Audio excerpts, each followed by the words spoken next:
Tapi kalau seperti ini yang menyerang, gejalanya itu biasanya tanaman habis ludes, kemudian ada sisa-sisa bekas daun dan lain-lain ya dari tanaman yang diserangnya atau dimakannya. Kemudian hamanya itu hilang.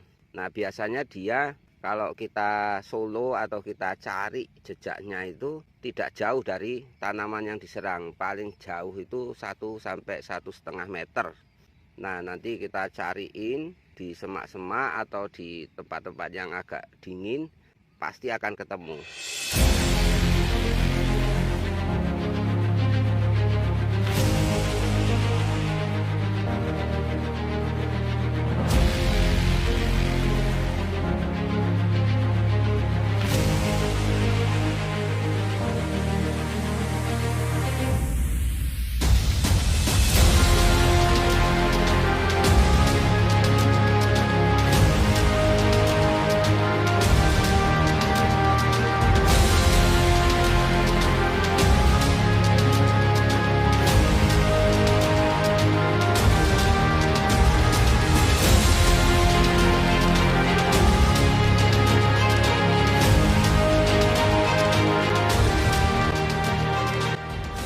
Hari ini kita akan melakukan pencampuran abu bakaran kayu, tapi yang paling bagus abu sekam. Hanya saja karena di sini ada abu bakaran kayu, kita menggunakan abu bakaran kayu dengan jumlah 3/4 dari ukuran ember atau timba ukuran 10-12 liter ya. Kemudian akan kita campurkan furadan. Furadannya 2 kilo atau 1 bungkusnya. Baru kita tambahkan toksiput sebanyak 1 bungkus. Tujuannya untuk mengendalikan hama baik jangkrik, belalang, orong-orong maupun bekicot. Karena kemarin pagi-pagi banyak terdapat bekicot atau siput darat yang memakan tanaman semangka kita sampai habis. Dan setelah kita aplikasikan ini, diharapkan bisa mengendalikan hama-hama tersebut. Di awal kita mendeteksi bahwa gejala serangan oleh jangkrik, orong-orong dan belalang, tapi ternyata kemarin pagi setelah kita lihat banyak bekicot yang ada di lubang tanam. Maka ini kita buat sebagai langkah pencegahan dan antisipasi. Kalau dulu saya biasa pakai ciputok ya. Dan nantinya setelah dicampur sore akan kita taburkan ke lubang tanam untuk bisa mengendalikan hama-hama yang saya sebutkan tadi, baik jangkrik, orong-orong, belalang maupun bekicot atau siput tanah. Jangan lupa teman-teman ya, safety, pakai sarung tangan dalam mengaduknya. Mengingat ini insektisida yang cukup lumayan berbahaya, apalagi dengan menggunakan racun siput, biasanya kan sangat berpengaruh pada darah merah. Maka kita menggunakan sarung tangan dan masker. Lebih baik kita menjaga atau mencegah dari awal daripada nanti terpapar oleh insektisida.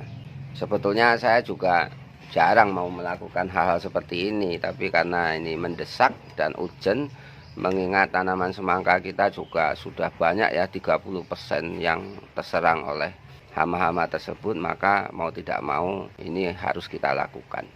Perlu saya jelaskan mengapa kami menggunakan abu bakaran kayu atau abu sekam untuk media pencampur furadan maupun obat siput atau bekicot.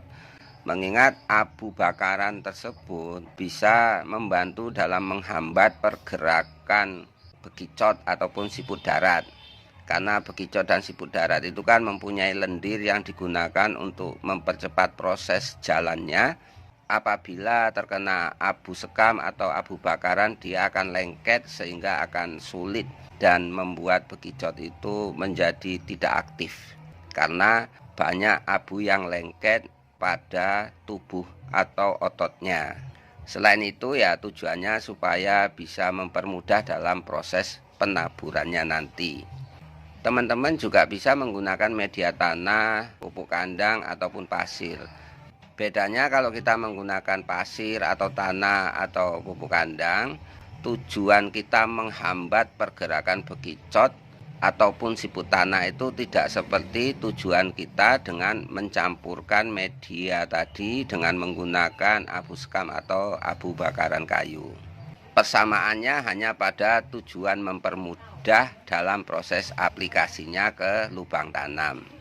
Dan insya Allah nanti sore ini akan kita taburkan ke semua lubang tanam tanaman semangka kita, agar tanaman lebih terlindung dan tidak lagi terserang oleh hama-hama tersebut, sehingga tinggal kita bagaimana memacu tumbuh kembangnya tanaman. Mengingat waktunya ini juga sudah sangat mepet. Karena kalau nyisip lagi ditakutkan nanti tidak mengejar dengan tanaman yang sudah tumbuh dari awal. Dan sekiranya kehabisan bibit semangka sekalipun, daripada kosong itu lubang tanam, ya mending nantinya akan kita tanami melon. Karena kebetulan kita punya pembibitan melon yang masih cukup banyak ya. Hampir 8.000 polybag. Sehingga kalau untuk tanaman melon 5.000 lubang tanam insya Allah masih lebih dari cukup. Karena kalau disisip lagi pakai bibit semangka, pastinya nanti tidak seragam dalam hal tumbuh kembangnya, panennya juga tidak bisa serempak. Dan dalam proses teknis budidayanya, dalam hal perawatan, aplikasi pupuk, pestisida dan lain-lainnya itu juga nantinya akan sedikit repot kalau pertumbuhannya tidak seragam. Nah, kalau kita pakai sisipan dengan melon, di mana tanaman melon kan punya umur yang lebih pendek daripada tanaman semangka dalam hal usia panen, sehingga diharapkan nanti panennya bisa bersamaan meskipun berbeda jenis hasil panennya. Tapi setidaknya dengan tanaman melon yang kita tanam di belakang, ya insya Allah nanti panennya akan bersamaan dengan tanaman melon di belakang. Demikian, semoga ini bermanfaat buat saya pribadi dan keluarga serta sahabat maupun rekan tani sekalian. Sekarang ini kita sedang melakukan penaburan insektisida furadan yang kita campurkan dengan Mauluxida toxiput, dan sebagai bahan pencampurnya kita gunakan abu bakaran kayu. Tadi pagi kita sudah melakukan pencampurannya dan sekarang kita melakukan aplikasinya, yang kita taburkan atau kita letakkan di lubang-lubang tanam.